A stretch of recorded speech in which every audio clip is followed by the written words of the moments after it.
गोडसे जी की, नाना आपटे जी की प्रतिमा स्थापित है।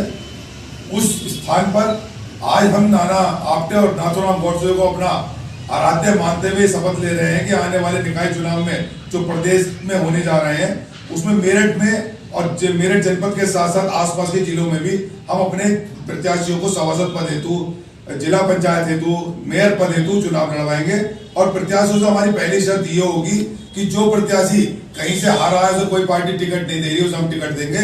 पर हमारी यही शर्त होगी कि उसे गांधीवाद को जड़ से मिटाने की कसम खानी होगी और भारत को हिंदू राष्ट्र बनाने हमारा सहयोग करना होगा।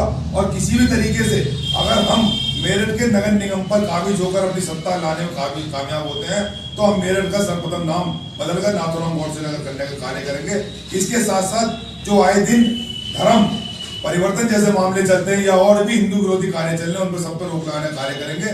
बाकी सड़क, खड़ंजे, खड्डे ये लगातार चलते आ रहे हैं। मुद्दों से अलग हमारे कुछ मुद्दे हैं जिसे लेकर हम नगर निगम में अपनी सरकार बनाने जाएंगे और नगर निगम में सरकार बनाने के साथ साथ मेरठ का नाम नाथूराम गोडसे नगर करने का भी कार्य करेंगे। जय हिंद।